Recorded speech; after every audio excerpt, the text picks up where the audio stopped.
युगपुरुष छत्रपती शिवाजी महाराजांच्या पदस्पर्शानं आणि त्यांच्या कर्तृत्वानं आणि नेतृत्वानं पावन झालेल्या या माझ्या रायगडच्या भूमीत आलं की आम्हाला सगळ्यांना एक वेगळ्या प्रकारची प्रेरणा मिळते, ऊर्जा मिळते।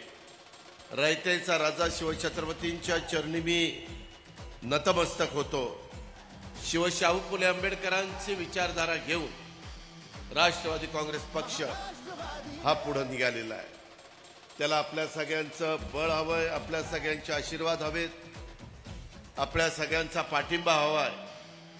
आणि ह्या जनसन्मान यात्रेच्या निमित्तानं जाऊन आम्ही कालच्या अर्थसंकल्पामध्ये ज्या महत्त्वाच्या योजना समाजातल्या सर्व घटकाकरता, त्याच्यामध्ये जातीवाद केला नाही, सर्व समाजाच्या घटकाकरता मागासवर्गीय, आदिवासी, अल्पसंख्याक, बहुजन समाज, ओबीसी समाज, भटका समाज असा कुठलाही माझ्या गरीब मायमाऊलीला आणि भगिनीला आणि आमच्या मुलींना आम्ही त्याच्यातनं वगळलेलं नाहीये। महाराष्ट्रवादी रे।